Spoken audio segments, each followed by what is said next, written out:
When you're unable to say the things that you want to say when you want to say them, you often feel what?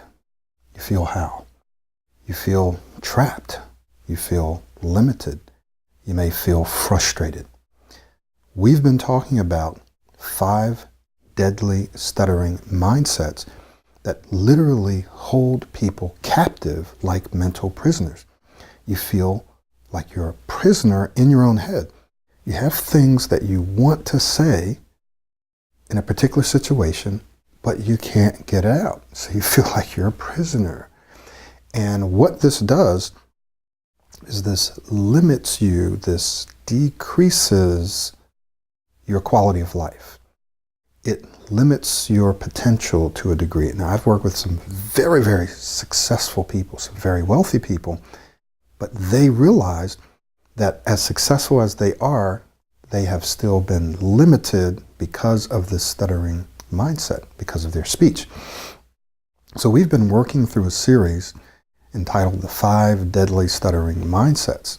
And what I've been doing is pointing out to you, is sharing with you these mindsets that are holding you captive, keeping you from saying the things that you want to say when you want to say them the way that you want to say them. And the effect that that has on your life, and guess what? On the lives of people around you who are not hearing what you have to say, who are not experiencing your brilliance and your genius. So 5 deadly stuttering mindsets.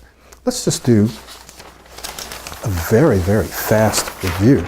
The first one that we talked about, I want you to go back and watch the videos if you haven't, or listen to the audio, is a rigid and flexible thinking. This is where people say, I can't, I have to, I always, no, I can't do that.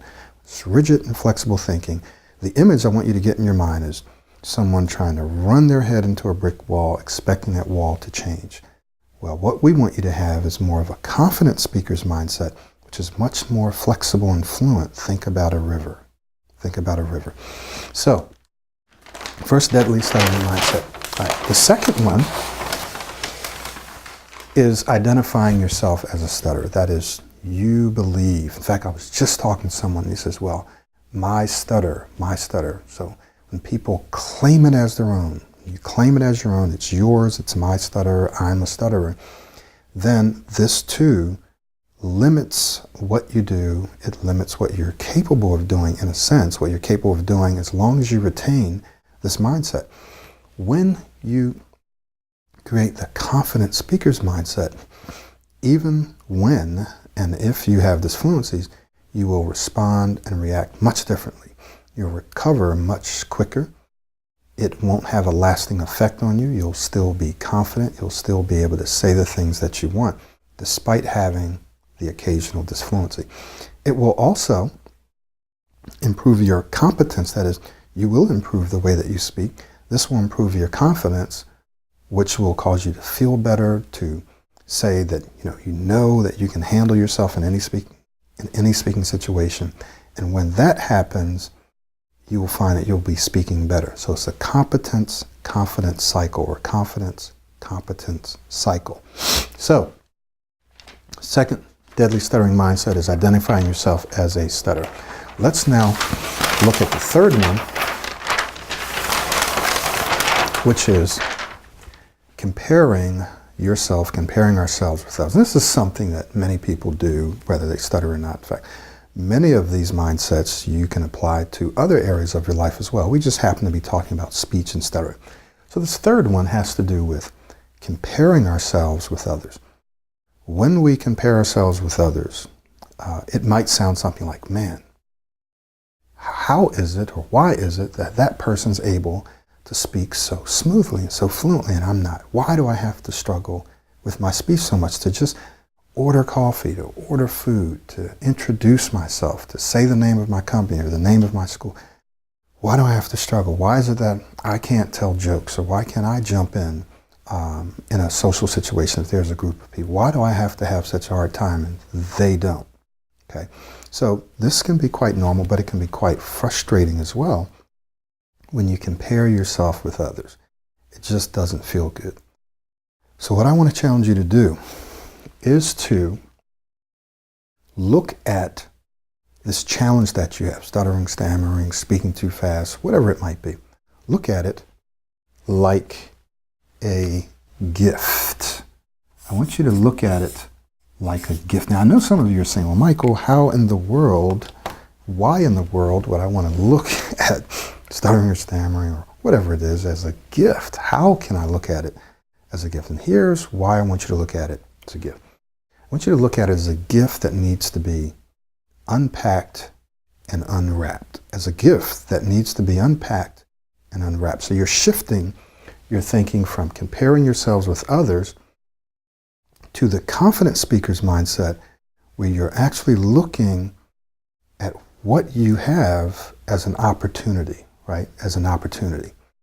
So how do we do this? Well, when you unpack this gift, what happens is, instead of carrying it around or dragging it around and it weighing you down and slowing you down, dragging it, you say, man, I got this stuttering thing, it's just slowing me down, and you can't go this way, you can't go that way because you're dragging it.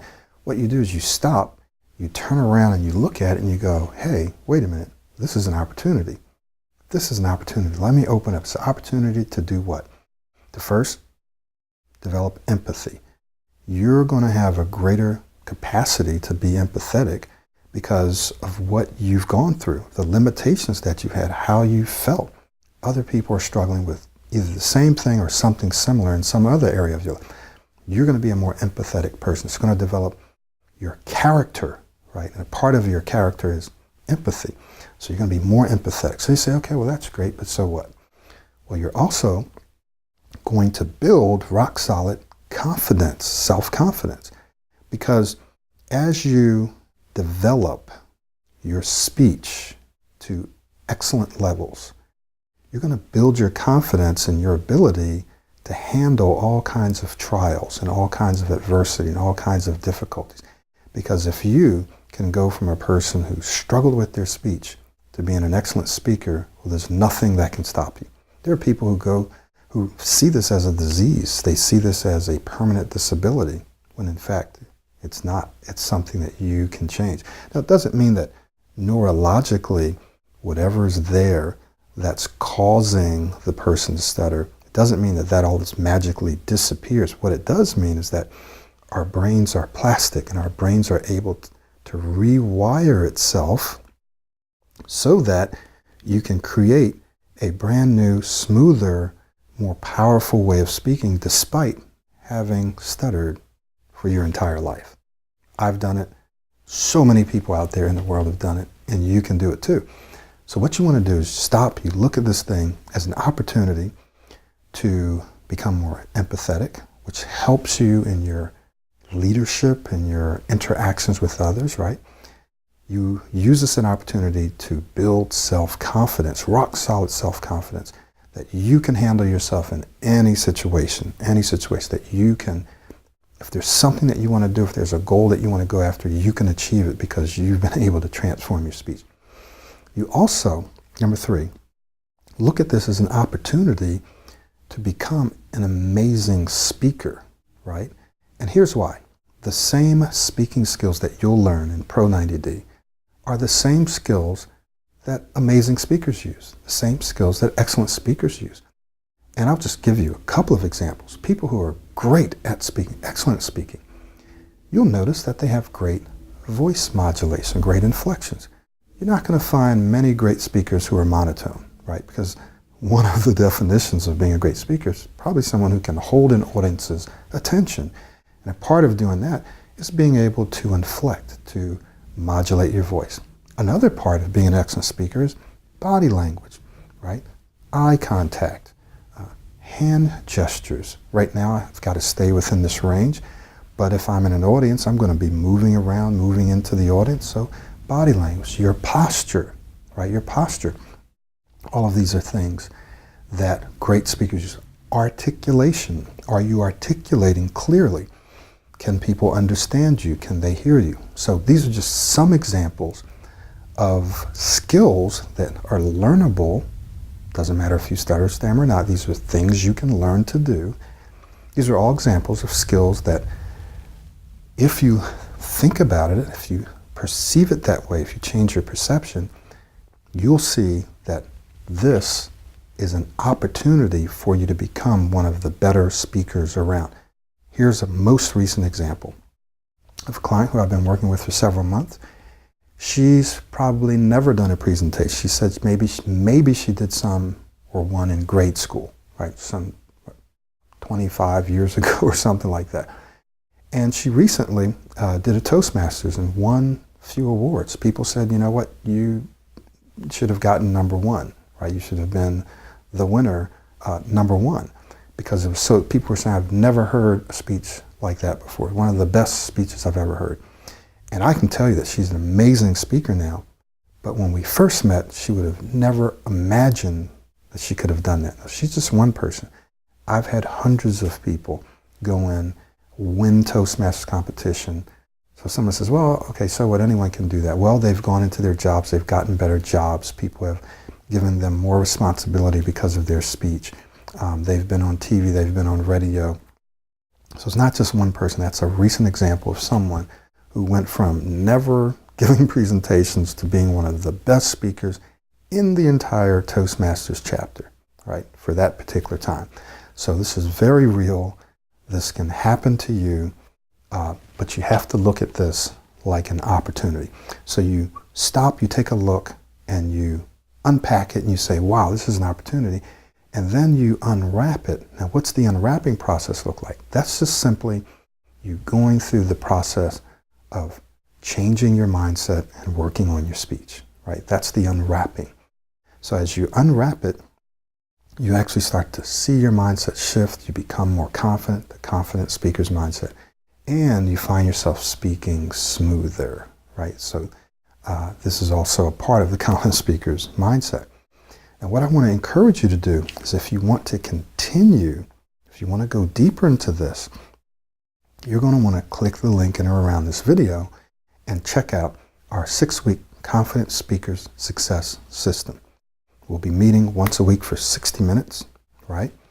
You're going to have access to all of the audios in the training via a mobile application, so you can listen whenever you want, wherever you want.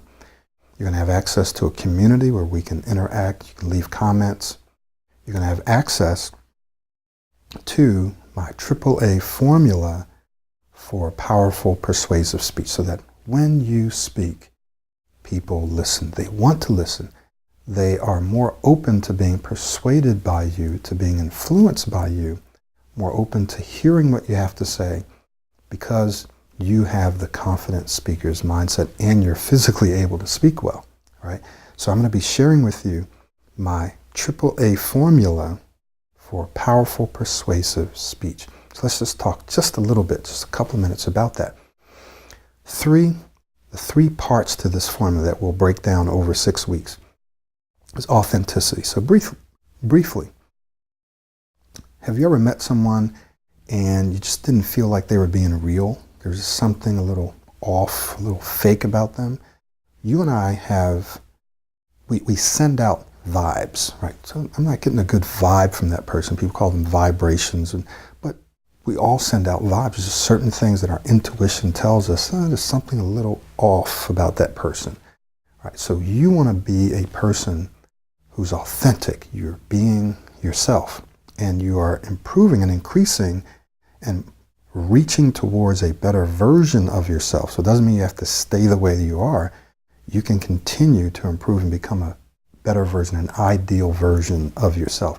But it's still you, and people will know that it's you, that you're being authentic. And we go into this deeper, and I give you exercises to help you become a better version of yourself, more authentic. Okay? The second one is authority. Have you ever met someone that just, when you're in their presence, you have this sense that they have authority, that they're confident? When they speak, you tend to listen. When they speak, people believe them. They listen to them. They're more influenced and persuaded by them because they have this sense of authority. In the Confident Speaker Success System, we actually define what is authority and how can you develop it so that you don't even have to say anything. You can just walk into a room and people will know you're there. and they'll know there's something special about you. There's some confidence that you have an aura about you. Authenticity. Not authenticity, authority, right? The third one is accuracy. Now, have you heard people, they say stuff, turns out not to be true, right? Or they just come up with stuff, they pull it out of there, you know what, and they just make up facts and figures, and it's just not true. So what this does is this erodes the trust. There's that trust factor. You don't trust the person, so it's very hard to be persuasive and influential when people don't trust you, right? If what you're saying is not accurate. Now, much of what we say, we'll find decades to come, will be different, right? Because we'll have new science and so forth and so on. But your job is to be as accurate as you can. Do your research, be as accurate as you can in what you say. And when you're accurate, people will trust you more. So we're going to be working through that. You say, well, how is that important to my speech? When you're authentic, when you speak, when you are authoritative, when you speak with authority, when you speak with accuracy, people will listen. People will want to listen. You will feel more confident. Okay? And this impacts the way that you speak, how you speak. This impacts your ability to say what you want, when you want, the way that you want. Okay? So that's why we're going to be talking through that. We're also going to look at how modeling helps you implement each of these: authenticity, authority, and accuracy. How modeling helps you do that. We're going to have you implementing and using modeling throughout the program. So I invite you to take some time, click the link, and register for the program. It's going to be starting on or around June the 2nd. The pricing for the program is very, very reasonable. It's something that you want to take advantage of it now, because after a certain time that you'll see on the website, it goes up. So do it now, get in. Look forward to seeing you. Once again, my name is Michael Williams. Thank you for taking the time to watch this video or listen to this audio, and I'll see you in the program.